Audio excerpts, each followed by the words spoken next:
En el proyecto 5 vamos a aprender cómo y cuál es la acción de una bocina.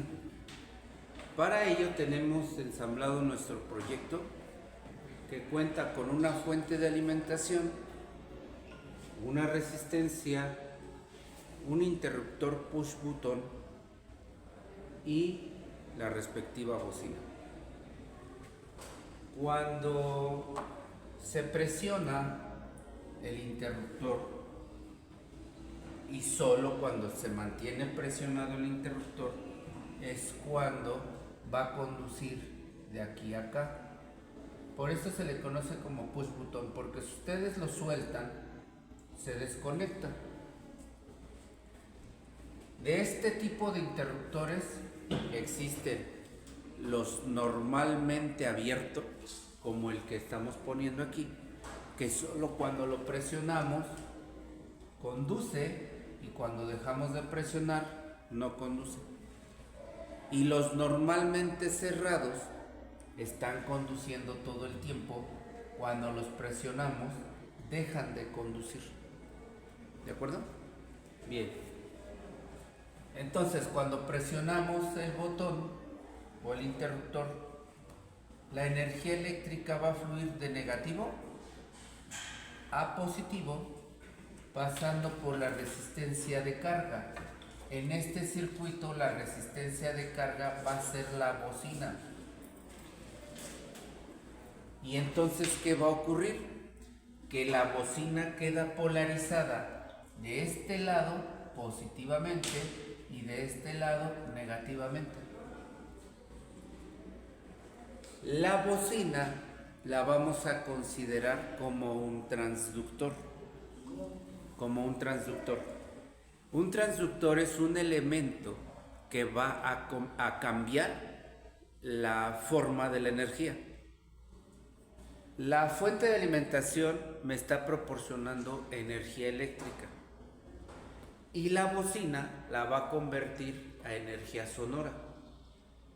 Entonces le está cambiando la forma a la energía, por eso es que se considera un transductor. Pero ¿cómo está una bocina en su parte interna?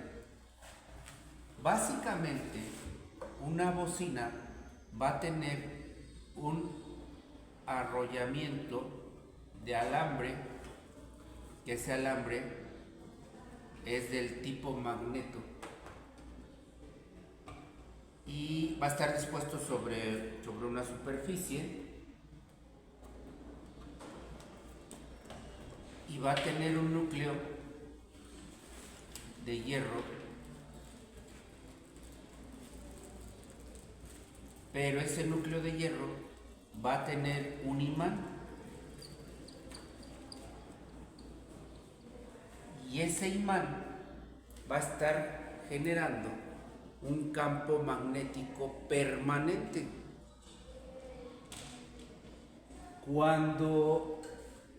Esto va a estar dispuesto sobre una base y esta bobina va a estar ensamblada sobre un cono. Entonces lo que ocurre que cuando se le hace llegar a esta bobina una energía eléctrica, esta bobina va a convertir la energía eléctrica en campos electromagnéticos que se van a contraponer con los campos magnéticos del imán. Si el campo magnético del imán determina que este es el polo norte y este es el polo sur, y el campo electromagnético que genera la bobina es de posición que aquí abajo sea norte y aquí arriba sea sur, entonces el norte de la bobina y el norte del imán se van a rechazar al rechazarse, como son campos de fuerza,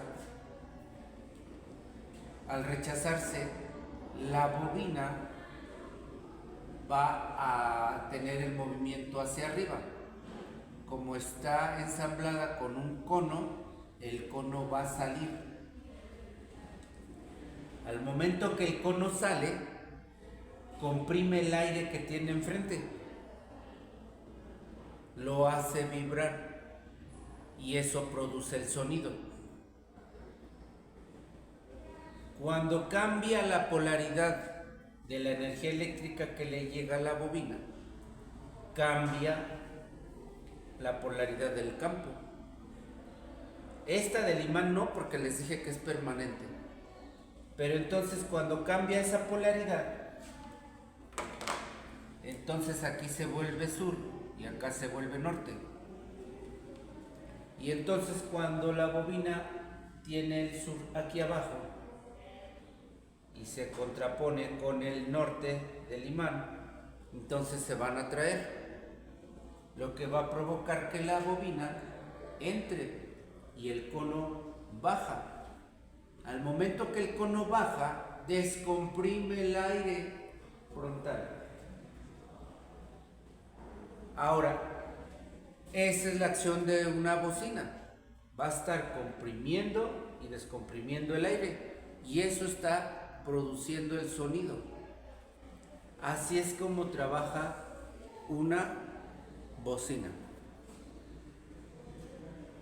¿Cómo voy a saber si una bocina funciona o no funciona? Hay dos formas.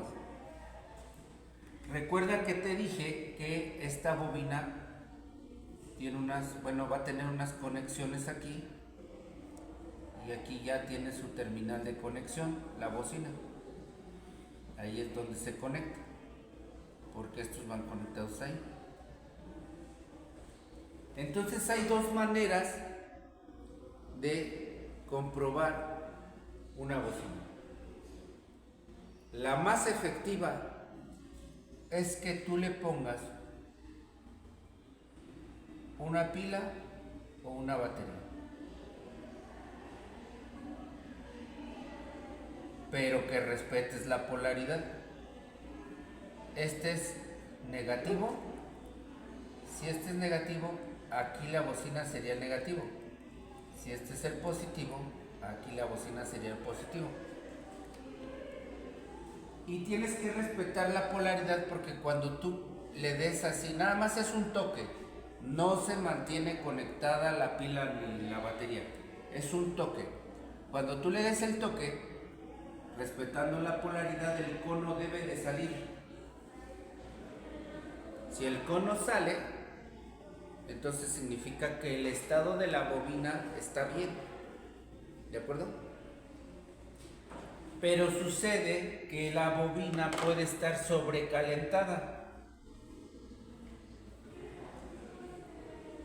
Esa bobina va a tener un valor de impedancia dada en ohms. Eso lo vas a medir con el ohmmetro. Le vas a poner una terminal en el positivo y la otra terminal en el negativo. Obviamente sin pila, sin batería, o sea, la bocina aislada, ¿de acuerdo? Y te debe de dar el valor que acá abajo trae una etiqueta, la bocina. Aquí abajo trae una etiqueta. Y entonces te va a dar valores como son la impedancia, que está dada en ohms, la potencia, que está dada en watts, y la respuesta de frecuencia, que está dada en hertz. Esas son las tres especificaciones que identifican a una bocina. Una bocina no se identifica por tamaño, se identifica por este tipo de especificaciones. Y estas especificaciones me van a determinar el tipo de bocina. Porque hay buffer, midrange y tweeters. Entonces, ¿quién me identifica qué tipo de bocina es? Son estas especificaciones. ¿De acuerdo?